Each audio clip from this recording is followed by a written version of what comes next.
Praise the lord. దేవుని యొక్క శక్తి కలిగిన నామానికి మహిమ కలుగును గాక. ఈరోజు దేవుని యొక్క వాగ్దానము కీర్తనల గ్రంథము 37వ సంకీర్తన 34వ చరణము.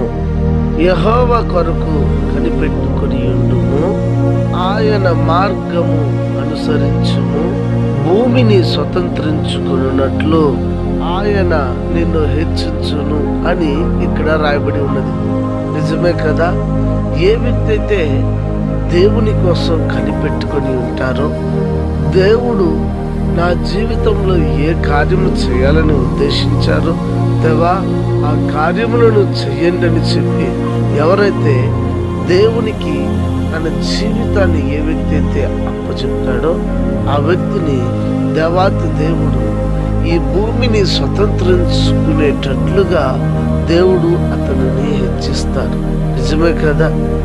మరి కల్దీయుల దేశంలో నుండి అబ్రహాముని నేను చూపించు దేశమునకు వెళ్ళు అని చెప్పినప్పుడు ఆ మాటకి లోబడి మరి అబ్రహాము వెళ్ళినప్పుడు భూమి భరించలేనంత ఆస్తిపరుడుగా, ఆస్తికర్తగా అబ్రహాము మార్చబడ్డాడని వాక్యంలో మనం చదవలేదా?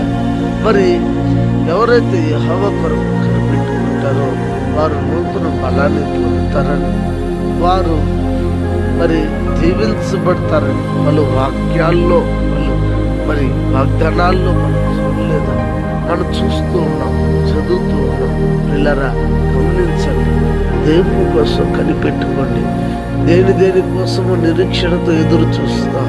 చూడండి పిల్లరా, ఈ దినాల్లో చూడండి, ఉద్యోగం కోసం ఎదురు చూపుతూ ఉంటాం, వివాహం కోసం ఎదురు చూపుతూ ఉంటాం, పిల్లల కోసం ఎదురు చూస్తూ ఉంటాం, ఇంట్లో శుభకార్యాల కోసం ఎదురు చూస్తూ ఉంటాం. అంత మాత్రమే కాక మరి ఎన్నో విషయాల కోసం మనం ఎదురు చూస్తూ ఉంటాం. కానీ ఈనాడు ఒక చిన్న ప్రశ్న, దేవుని కొరకు కనిపెట్టు ఎదురు చూస్తూ ఉన్నావు.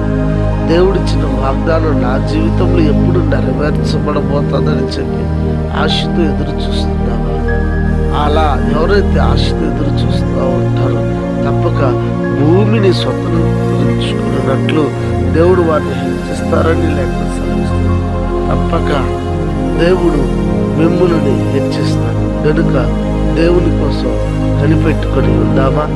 ప్రార్థన చేద్దామా? ప్రార్థన. పరిశుద్ధుడా, నీ గణపకు నామమునకు స్తోత్రం. నీ కొరకు ఎవరైతే కనిపెట్టుకుని ఉన్నారో, నిజముగా కనిపెట్టుకుని ఉన్న వారికి తప్పక నీవు మేలు చేయక భూమిని స్వతంత్రించుకునేటట్లుగా హెచ్చిస్తారని నేను నమ్ముతున్నాను. దేవా, నీ కొరకు కనిపెట్టుకోకుండా ఉన్న వారిని కూడా దర్శించండి. నీ కొరకు కనిపెట్టుకోవడానికి సహాయం చేయండి. అనారోగ్యం వారికి ఆరోగ్యం, ఆర్థిక ఇబ్బందులు ఉన్న వారికి విడుదల, రక్షణ లేని ప్రజలకు రక్షణ ఇచ్చి ప్రతి వారిని రాకడ కోసం మహిమ స్తుతులు పొందమని యేసు క్రీస్తు శక్తి కలిగిన స్తుతించి ఈ ప్రార్థన సమర్పించి అడిగి వేడుకుని ఉన్నాము తండ్రి.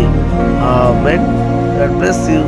దేవుడు మిమ్మల్ని దీవించి ఆశీర్వదించును గాక. ఆమేన్.